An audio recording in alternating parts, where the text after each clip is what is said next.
Hello. In this video, we're going to look at limits.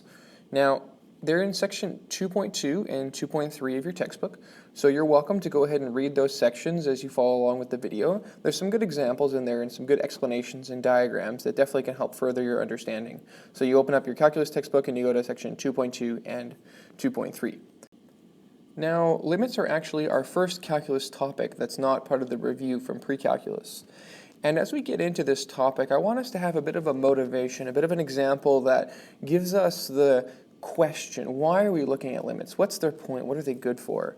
And so in particular, I want us to examine the following function. Fx is going to be x minus 1 over the square root of x minus 1. And I want us to ask the seemingly simple question as, what is f of 1? Well, we could go ahead and try to plug it in. That would be your classic example. You try in pre-cal, you want to find f of 1, you plug it in. So you get 1 minus 1 over root 1 minus 1. Well, 1 minus 1 is 0, and then root 1 is 1, minus 1 is 0. Oh, well, we have a 0 in the bottom, and we can't do 0 in the bottom. We can't have a 0 denominator because that would mean we're dividing by 0, and of course, that's not allowed in mathematics. So f of 1 would be undefined. And in pre-calculus, that would be good enough. You would say f of 1 is undefined, and you would move on to the next question. But we want to go a little bit further here because while f of 1 is undefined, if you look at the graph of f of x, here I have the graph of f of x. If you look here, although f of 1 is clearly undefined, there's a hole there on the graph. It looks like that hole is at a particular place. It looks like the graph is going up, up, up, up, up, and then right around 1, it's almost the value of 2. And then after 1, it continues on up, up, up, and it looks like that hole is positioned right at the 2. We can't say that f of 1 is equal to 2 because f of 1 is clearly undefined. But if I was to ask you for a logical value for f of 1, you can't define f of 1, but if you had to, if someone was saying, you know what, I know f of 1 is undefined, but just give it your best bet, your most logical value. If you were to define f of 1, what would you say? And looking at the graph, I think it's pretty reasonable to say, well, f of 1, I can't define it, it's technically undefined, but if you pressed me on it, I think I would say f of 1 is equal to 2. Now, let's see if we can come up with some more justification for this statement. Let's go ahead and take values of x closer and closer and closer to 1. So we'll do 0.9, 0.99, 0.999, and we're going to plug them into the function. So for 0.9, we're going to do 0.9 minus 1 over the square root of 0.9 minus 1. And if you work that out on your calculator, you should get 1.95. 1.95. Well, go ahead and try 0.99. Go ahead and try that on your calculator. All right, you should be getting 1.99. Now go ahead and try 0.999. Well, in this case, you should get 1.999. Now go ahead and try 1 on your calculator. Well, you probably shouldn't try 1 on your calculator, and if you do, your calculator should give you an error, because when you plug in 1, it is, of course, undefined. But go ahead and try 1.001. In this case, you should get 2.0005. And here is a Desmos link just showing the same example. It's the Desmos link for the graph above. Now, what do you notice about our investigation here? Well, as x gets closer and closer to 1, it appears like the values of fx are getting closer and closer to 2. You're getting 1.95 or 1.99 or 1.999. You're getting really, really close to 2. You don't ever get to exactly 2, but it seems like you get close. And so we want to say that f of 1 is equal to 2, but we can't because f of 1 is undefined. So we need a new symbol, we need new notation. So we write it like this. We write not f of 1 is equal to 2, but the limit as x approaches 1 of f of x is equal to 2. Here is our new concept. We can't put the 1 in for the x, but we can write a limit and say the limit of f of x is 2. Now, what is this limit? What is a limit? Well, here's a very important definition. Your first mathematical definition, the definition of a limit. So, let f(x) be a function defined on an open interval containing a, except possibly at a itself. We write the limit as x approaches a of f of x equals L, and we say the limit of f of x as x approaches a equals L if we can make the values of f of x arbitrarily close to L by restricting x to be sufficiently close to a, but not equal to a. All right, so let's go ahead and write down our example, and then we'll try to digest what that definition means. So in our case, we'd have the limit as x approaches 1 of f of x, or we could write the actual function. The limit x approaches 1 of x minus 1 over root x minus 1 equals to 2. And we get to write this if we have the following conditions. First, we have to have a function, which obviously we have right here. And next, we have to have an open interval where it's defined. This is a bit of a technicality. It just means there has to be graph around the function. But it doesn't have to be defined at a. In our case, a is equal to 1, the point we're investigating. And that's okay. The limit doesn't have to be actually of a point where the function is defined. In some ways, the whole point of the limit is we're going to be moving beyond function definition. Now, we write it like this, and this is how it's written in English. If the following situation happens, if we can make the values of f of x arbitrarily close to L, in our case here, L is equal to 2. By restricting x to be sufficiently close to A, in our case here, A is equal to 1. So what we're saying is you get a limit if the following situation happens. The values of f of x get closer and closer to 2 as x gets closer and closer to 1, which is what we showed up here in our table. As x got closer and closer to 1, the values got closer and closer to 2. So because that was true, that we can say the limit exists, and we have the following limit. Now, let's look at another example here. Here we have f of x equal to sine of pi over x, and we want to find f of 0. Well, we could try to plug in 0, and we would get f of 0 equals sine of pi over 0. Well, of course, that would be undefined because you can't divide by 0. But now let's go ahead and plug in some values. So let's try x equals 2.1. So we do sine of pi over 0.1. Well, if you work that out on your calculator and make sure you're working in radians, you should get 0. Now try sine of pi over x as 0.01. You should also get 0. Now when you plug in 0, you're going to get, of course, undefined. But try negative 0.1. Well, you should also be getting 0. And when you try negative 0.01, you also get 0. Well, it seems pretty clear from our information here. It seems like, therefore, the limit as x approaches 0 of sine of pi over x equals 0. That seems clear from our information. But let's go ahead and take a look at the graph, see if this is indeed true. All right, so here's the graph of sine of pi over x. Now, you might have never seen this graph before in pre-cal, and that's all right. This is a bit of a strange graph. It's kind of like a sine function, but it doesn't seem to have a regular period. And let's zoom in as x gets closer and closer to 0. This graph seems very strange. It seems as though what's happening is the graph is oscillating back and forth, but it appears to keep oscillating forever back and forth, back and forth, back and forth. If you were to pick a value for 0, right in there, if you were to pick a value for x equals 0, does it seem like there would be a logical value to fill in? I mean, maybe you could argue 0, but I would personally argue it looks almost like it maybe becomes 1. But someone else in the class might argue it becomes negative 1. Does it seem like there's a logical value we could fill in here? I don't think so. And in fact, we've been a little bit tricked by the values that we've picked, unfortunately. If you look here, when x is equal to either 0.1, right there, or negative 0.1, it appears that we've accidentally landed on the x-axis.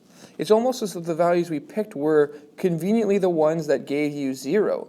But there's lots of other values for x where it goes up and then down and then up and then down.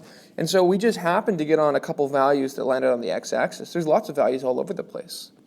And so in this case, the limit for our question does not exist. So returning to our work here, this would be incorrect. Instead, we would say, therefore, the limit as x approaches 0 of sine pi over x does not exist. The limit does not exist. And this is very important. Not all limits will exist, and our table is not always going to be the best way of doing it. Now, we need to make a few more notes here. Why does it not exist? Well, it does not exist, or sometimes we abbreviate D&E. It does not exist because the y values do not get arbitrarily close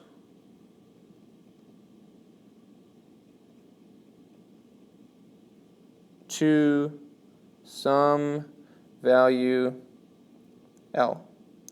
In our case, we were hoping that L was going to be 0, but it didn't seem like those values got close to L. And so what this shows us is that there's actually some significant danger in relying on your calculator for computing limits. Here we tried taking x closer and closer to 0, and it seemed like our calculator was telling us, oh, the function's just always 0. But that was not entirely true. In fact, the function was oscillating back and forth, back and forth. And so this type of table of values method for finding a limit is not actually very rigorous. It's not even correct in this case. Sometimes it can give you a bit of an idea, but it can be also very dangerous, and it can lead you astray. So instead, what we're going to do is we're going to move on from this table approach, and instead, we will develop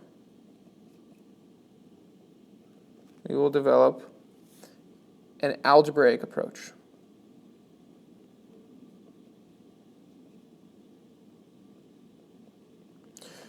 And in particular, the first limit we looked at on the previous slide, where we had the limit giving us a value of 2, we're going to be able to look at that limit in a future video and actually prove that that limit gives us 2 without having to take closer and closer values and do our calculator and hope it works out right. We're going to be able to use some algebra strategies to actually get that as a perfect 2 and to get it without using any calculators. Now, to develop the algebraic approach, we're going to need what are called limit laws. Now, we're not actually going to prove the limit laws. We're going to assume that they're true, and this is something that you sometimes have to do in math. You might ask the question, well, how do you know 1 plus 1 is equal to 2? I mean, did you prove it? And there was actually some other famous mathematicians who asked the same question, and I think the book was like 500 pages or something crazy, and they were able to prove that 1 plus 1 was equal to 2, but it took them like 500 pages. It was a ton of work. And so what we're going to do with the limit laws is what you've done in school. We're going to assume some certain things are true. Just like we're going to assume that 1 plus 1 is equal to 2, we're not going to prove that. We're going to assume the limit laws are true. You can prove them in future calculus courses, but we need something to work with, something to begin starting our math process. If we try to dig down and find where the bedrock of truth is, we're going to be here all day. So we're going to assume the limit laws are true without proof, and then we're going to use them to prove the rest of the results in the course. So the first limit law says that a limit of a constant is the constant itself. Written algebraically, this would be as follows. The limit as x approaches a of c is equal to c. So for example, the limit as x approaches 4 of the number 7 would be 7. Now this should make sense if you imagine a constant graph, like let's say the graph of y equals to 7. And you pick the value 4, as you get closer and closer and closer to 4, well, the values are just always 7. they're always 7. You could say they're getting closer and closer to 7, but they were already 7 to begin with, so the limit for a constant is always just going to be that constant.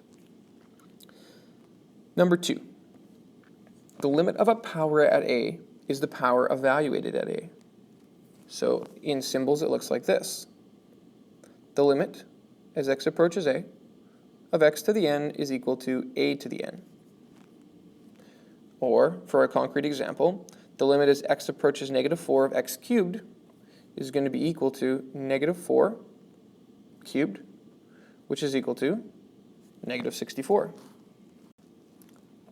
For limit law number 3, the limit of a sum is the sum of the limits.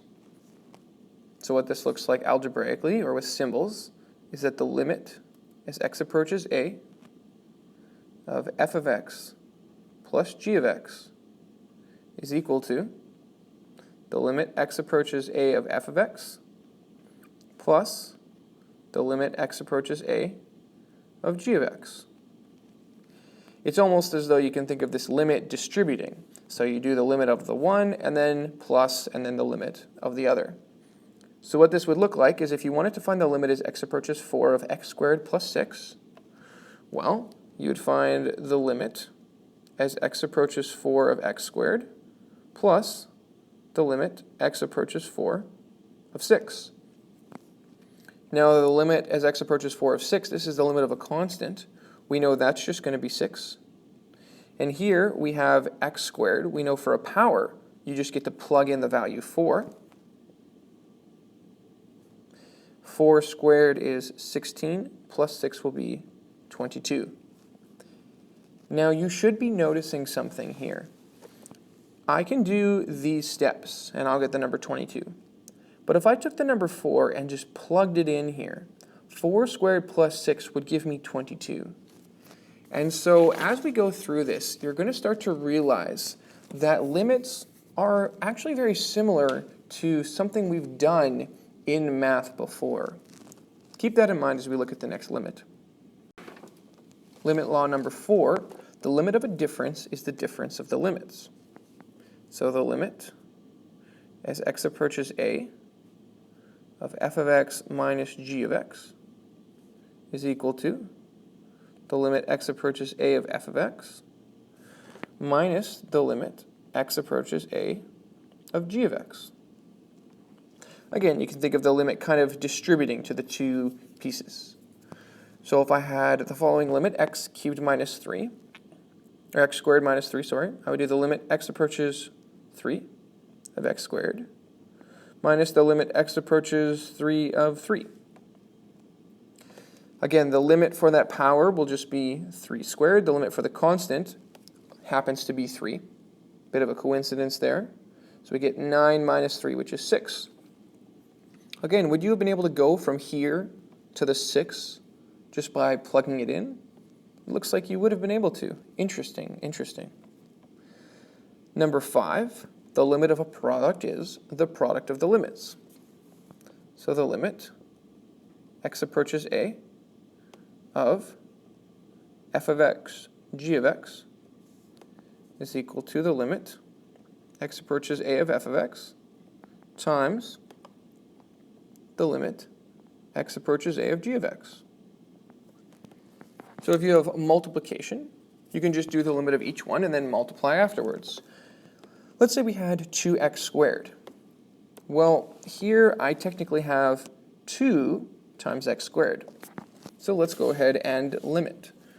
We'll get the limit x approaches 3 of 2 times the limit x approaches 3 of x squared. The limit of 2 is 2 because it's a constant. The limit of x squared will be 3 squared. 3 squared is 9 times 2 is 18. Number 6, the limit of a quotient is the quotient of the limits, assuming, of course, a non-zero denominator. So this is the same thing as multiplication, but now we have the rule for the division. Limit x approaches a of f of x over g of x is equal to the limit x approaches a of f of x over the limit x approaches a of g of x. And then, of course, we'd evaluate from there. So let's do our example here. Limit x approaches 3 of 2 over x squared. Well, this will be equal to the limit x approaches 3 of 2 over the limit x approaches 3 of x squared. The limit of a constant will be the constant. Limit of x squared will be 3 squared, which would give you 2 over 9. And again, if you look here, if you were to just plug in the 3, wouldn't you still get 2 over 9? Wouldn't that be the same thing? Interesting, interesting. It almost seems like limits are the same as plugging it in. Well, let's do a few more limit laws. The limit of a root is the root of the limit. So if we have the limit as x approaches a of root f of x, that's equal to the root of limit x approaches a of f of x.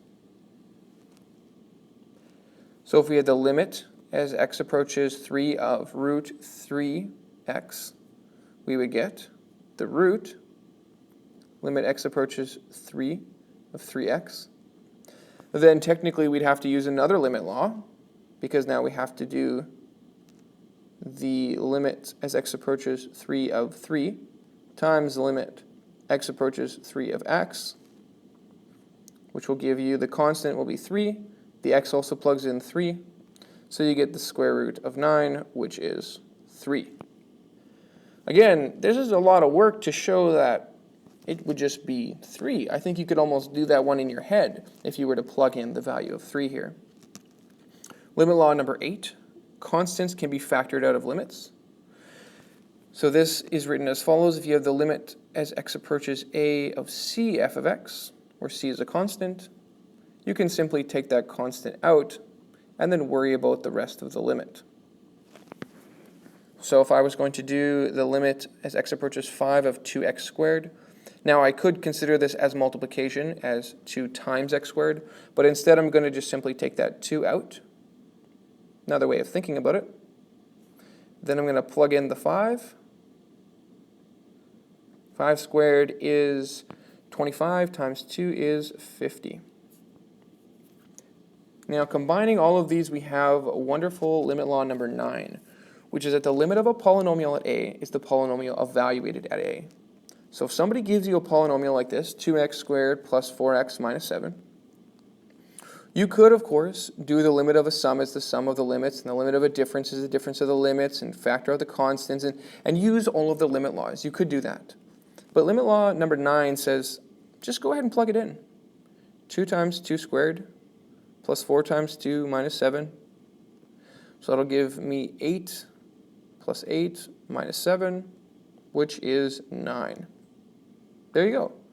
To evaluate a limit, we can just plug it in.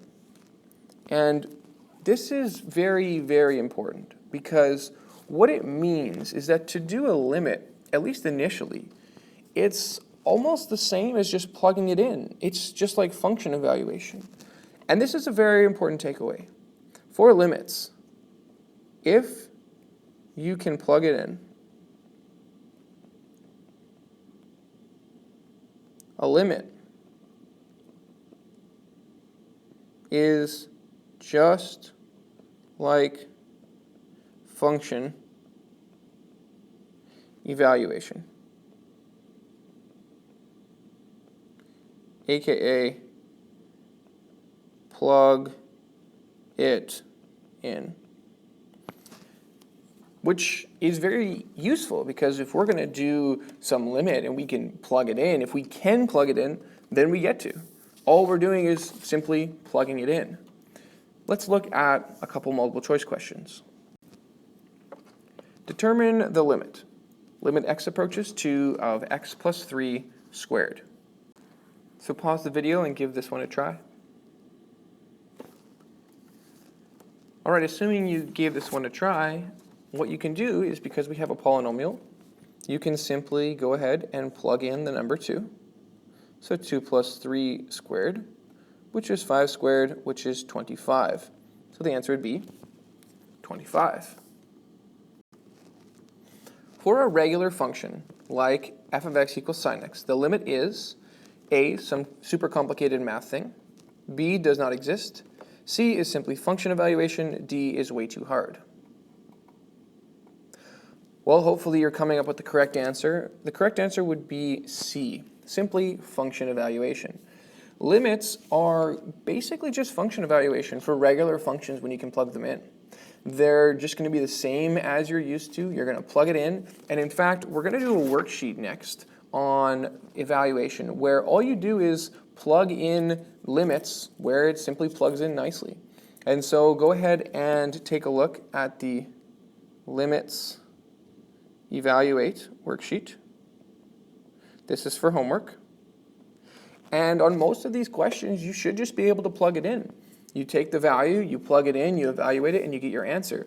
It's as if you're doing function evaluation, but there's a special limit sign. So go ahead and work on that homework. Make sure you get familiar with the basics of limits. Of course, there's going to be more to limits than just function evaluation, and we'll see more in the next video how limits are actually more powerful than function evaluation. But for right now, just practice plugging it in with the limits. So I hope you enjoyed this video, and as always, thanks for watching.